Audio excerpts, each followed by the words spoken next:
Salut à tous les amis, ce soir une petite vidéo un peu inhabituelle, on est le mardi 7 janvier, il est un peu moins de 19 h.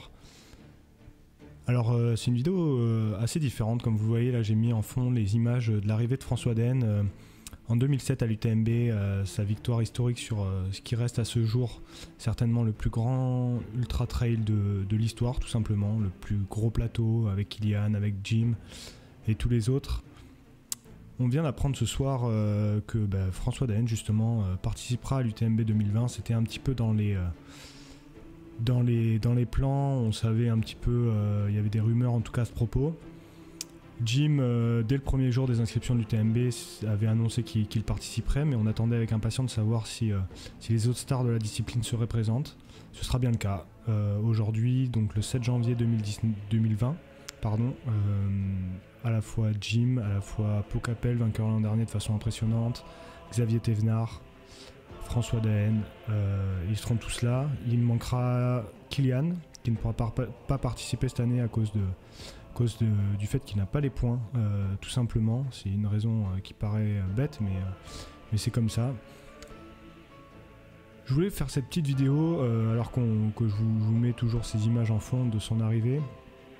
Parce que tout simplement je suis un petit peu presque ému je dirais ce soir en apprenant la nouvelle, en tout cas en apprenant la confirmation de cette nouvelle. C'est vrai que voilà, ça m'a tout de suite fait quelque chose. C'est l'UTMB, ça reste la plus grande course du monde, il n'y a pas vraiment de débat là-dessus je pense. Ce genre de sensation quand on apprend ces nouvelles, vous voyez on est à combien, on est à 9 mois presque du départ aujourd'hui. Et pourtant on est déjà ultra excité, évidemment ça va redescendre un petit peu dans les mois qui viennent, mais on est tous d'accord pour dire que ça va être la course de 2020 et qu'on va avoir tous envie d'y être. Je pense que l'ultra trail, le trail de manière générale a pris une ampleur au niveau médiatique grâce à ces gens-là, grâce à ces courses-là. On aura tous envie de suivre ça et ça sera forcément une super bataille. On sait que Jim aura le couteau entre les dents après ses deux échecs en 2017 et en 2018. 2017 il avait fini la course, il avait fini 5ème. 2018 il avait dû abandonner. Il aura le couteau entre les dents, il va se préparer comme jamais pour remporter et être le premier américain à franchir le premier la ligne d'arrivée à Chamonix. Maintenant, c'est vrai que moi j'ai forcément un faible pour François Daen, c'est un peu lui qui m'a donné la passion pour ce sport.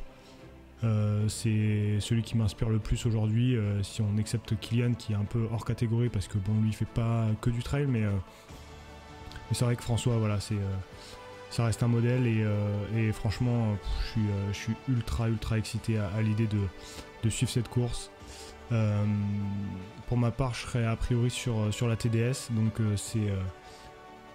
c'est le combo idéal, j'ai envie de dire, essayer de faire une belle TDS et puis pouvoir suivre dans la foulée l'UTMB. Je pense qu'on ne peut pas vraiment rêver mieux quand on est passionné de trail aujourd'hui. Voilà, quand là je revois ces images de François en arrivant à Chamonix, c'est vraiment... je me rappelle je me rappelle d'où j'étais quand j'ai vu ces images en direct sur mon téléphone. J'étais ultra content à l'époque. Et de revoir ces images aujourd'hui, c'est vrai que c'est pas innocent et franchement ça me fait quelque chose et j'ai vraiment hâte d'être en fin août et de pouvoir vivre cette nouvelle édition historique. Voilà, c'était une petite vidéo très courte aujourd'hui, juste pour vous faire part un peu de mon ressenti là-dessus. Je vais essayer de faire du contenu à ce propos. Franchement... ce sport est quand même incroyable, l'ultra trail est particulièrement incroyable, c'est des émotions, je pense quand on est coureur, quand on a vécu ça, on sait un peu qu'est-ce qu'on peut ressentir dans ces moments-là.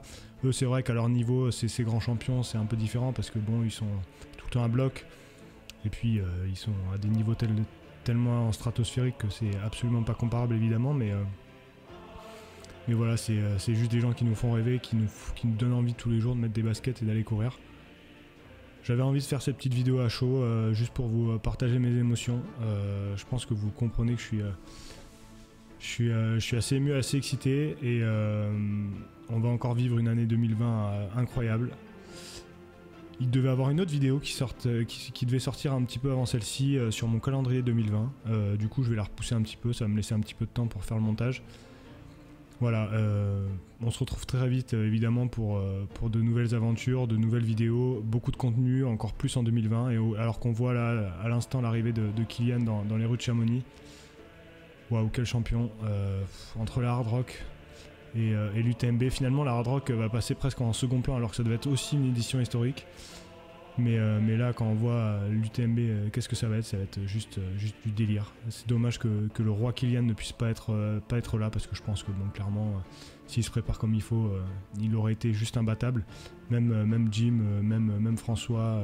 J'espère d'ailleurs François à ce propos, hein, j'espère que François va être à fond focus sur cet objectif. On sait que c'est depuis maintenant, là, il est un petit peu moins intéressé par la compétition. Il gagne toujours évidemment parce qu'il a un tel talent, mais que ça fait la différence évidemment, mais on sait qu'il est un petit peu moins intéressé par la compétition maintenant. Là, je pense que là, il va avoir une grosse motivation pour être super bien préparé.